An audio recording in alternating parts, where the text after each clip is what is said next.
নবদ্বীপ পুরসভার ১ নম্বর ওয়ার্ডে অবস্থিত ডাম্পিং গ্রাউন্ড বা ভাগাড়ের একাংশে জবরদখল বসতি করে থাকা বাসিন্দাদের অন্যত্র সরিয়ে দেওয়ার নবদ্বীপ পুরসভার সিদ্ধান্তের প্রতিবাদে গত মঙ্গলবার পুর প্রধানের ঘরে বিক্ষোভ দেখানোর পর বৃহস্পতিবার পুরসভার সামনে এক অবস্থান বিক্ষোভ সংগঠিত করল গণতান্ত্রিক অধিকার রক্ষা কমিটি বা এপিডিআর। এদিন দুপুর 1টা থেকে বিকেল 4টে পর্যন্ত এই বিক্ষোভ কর্মসূচির মাধ্যমে সেখানকার বাসিন্দাদের দাবির সমর্থনে এবং পুরসভার সিদ্ধান্তের প্রতিবাদে বক্তব্য রাখেন সংগঠনের বিভিন্ন স্তরের নেতৃত্ব। তাদের সঙ্গে ছিলেন ভাগাড়ের অংশে বসবাসকারী কয়েকটি পরিবারের লোকজন। পুরসভা তাদের দাবি না মানলে লাগাতার আন্দোলন চলবে বলে জানান কৃষ্ণনগর থেকে আসা এপিডিআর নেতৃত্ব। এদিকে পুর ভবনের বাইরে এই বিক্ষোভ কর্মসূচি চলাকালীন ভাগাড়ের জমিতে বসবাসকারী প্রায় 18টি পরিবারের সদস্যরা পুরপ্রধান বিমান কৃষ্ণ সাহার সঙ্গে দেখা করে তার কাছে এই সমস্যার সমাধানে আবেদন জানান। তাদের সঙ্গে আলোচনা করে পুরপ্রধান তাদের কাছে 3টি প্রস্তাব দেন। প্রথমত, যত শীঘ্র সম্ভব ভাগাড়ের অংশ ছেড়ে অন্যত্র পুরসভার দেওয়া জমিতে তাদের সরে যেতে হবে। দ্বিতীয়ত, পুরসভার তরফে তাদের জন্য স্থায়ীভাবে বসবাস করার জন্য আবাসন তৈরি করে দেওয়া হবে, যার জন্য খরচের কিছুটা অংশ বাসিন্দাদের বহন করতে হবে। তৃতীয়ত, এখন অন্যত্র সরে গেলেও পরবর্তী সময়ে যাতে তারা আবাসনে থাকার বিষয়ে সিদ্ধান্ত নিতে পারেন সেই জন্য তাদের যথেষ্ট সময়ও দেওয়া হবে। বাসিন্দারা পুরপ্রধানের প্রতি আস্থা রেখে তার প্রস্তাবে রাজি হন এবং জানিয়ে দেন তাদের সমস্যার সমাধানে কোনো রকম রাজনৈতিক আন্দোলনে তাদের কোনো মত নেই। এই আলোচনায় উপস্থিত ছিলেন 1 নম্বর ওয়ার্ডের কাউন্সিলর বৃন্দাবন মণ্ডল সহ পুরসভার অন্যান্য কাউন্সিলররাও।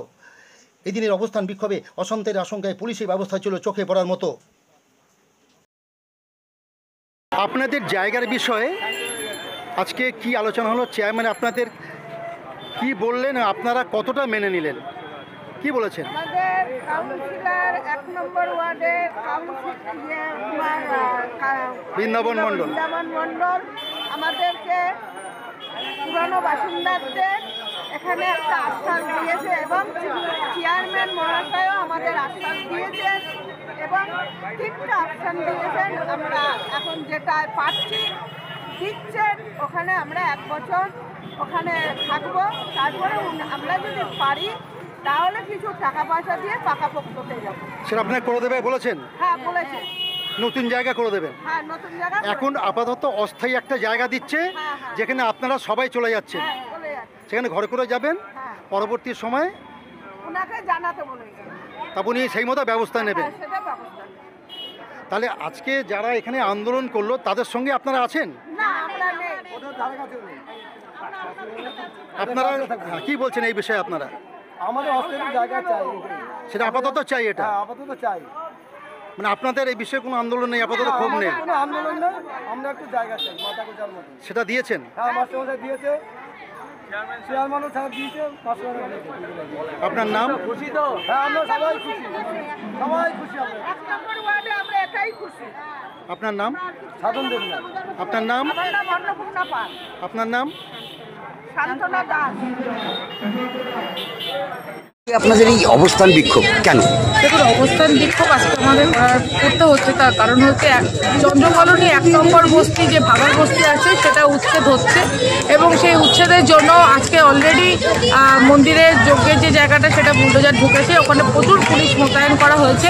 আমাদের এই অবস্থার কয়েকটি দাবির ভিত্তিতে 1 নম্বর দাবি হচ্ছে উচ্ছেদ বন্ধ করতে হবে, 2 নম্বর দাবি হচ্ছে বস্তিবাসীদের ওই এলাকাতে পাট্টা দিতে হবে, 3 নম্বর দাবি হচ্ছে যে বুলডোজার এবং যখন তখন পুলিশ দিয়ে পুরো এলাকাকে পুলিশদের ঘিরে রেখে যে সন্ত্রাস তৈরির চেষ্টা চলছে, এই সন্ত্রাস বন্ধ করতে হবে। 4 নম্বর হচ্ছে আমরা গতদিন যখন চেয়ারম্যানের কাছে ডেপুটেশন দিতে এসেছিলাম, আমরা দুজন গেছিলাম, আমি এপিডিআরের পক্ষ থেকে গেছিলাম, বস্তিবাসীদের পক্ষ থেকে আরেকজন মহিলা গেছিলেন। তাদের ওপর 25-30 জন কাউন্সিলর চড়াও হন, কিন্তু তারা আসলে গুন্ডা বাহিনীর মতো আচরণ করেছেন, আমাদের সাথে ধাক্কাধাক্কি হয়েছে, আমাদের গায়ে হাত দিয়েছেন, অসভ্য ভাষায় গালিগালাজ করেছেন। তো এই পুরো বিষয়টা নিয়ে আমরা এটা মনে করছি যে আজকে এই উচ্ছেদটার পক্ষে চেয়ারম্যান এতই মরিয়া হয়েছে যে তিনি মহিলাদের গায়ে হাত তুলতে প্রভোকেশন দিচ্ছেন, সেটাকে আটকাচ্ছেন না। তো এর বিরুদ্ধে আজকে আমাদের এই অবস্থান। আপনার নাম? আমার নাম মৌসুমী ডাক্তার। আপনি? আমি এপিডিআরের কেন্দ্রীয় সম্পাদক মন্ডলী আর সহ যারা উচ্ছেদ হচ্ছে, পুনর্বাসন করছে, তাদের আন্দোলন নাই, আন্দোলন মাথা ব্যথা অন্য লোক গায়ে মানে না, আপনার মনোল আছে না, এরা সেই পর্যায়ে আন্দোলন করে। সমাজ আমাকে চিনুক, আমি আন্দোলন করছি, এদের ভালো করে দিচ্ছি, খারাপ করে। আর তখন সারা ভারতবর্ষ জুড়ে চলছে বিজেপি রাজনীতি, এটা এখানে চলবে এটা তো আমরা ভেবেই নিই। আমরা পাত্তা দিই না এইসব। জীবনে মানুষের জন্য 5 পয়সার ভালো কাজ করেনি যারা, তারা আন্দোলনে এসে চিৎকার করবে, এটা আমরা মেনে নিবে মানুষ। আমি নাই মানতে পারি, মানুষ মেনে নিচ্ছে। আর একটু বেশি থাকলে মানুষই বেতন দিত। মানুষ অধৈর্য হয়ে গেছিল ওদের চেঁচামেচি, সেটা যাতে না হয় সেদিকে আমিও চেষ্টা করছিলাম, বন্ধ করলাম। ওরা চেঁচিয়ে যাক, কোনো লাভ হবে না। আলটিমেট যাদের তোলা হচ্ছে তাদের পুনর্বাসন দেওয়া হচ্ছে সাথে সাথে, স্বার্থের সাথে, এবং তারা খুশি। এবং তারা খুশি হইয়া স্লোগান দিতে গেল নবদ্বীপ মিউনিসিপ্যালিটির নামে, নবদ্বীপ মিউনিসিপ্যালিটি জিন্দাবাদ। এই ডিস্টার্বটা করুন না। এই কাজ মানে আপনারা কি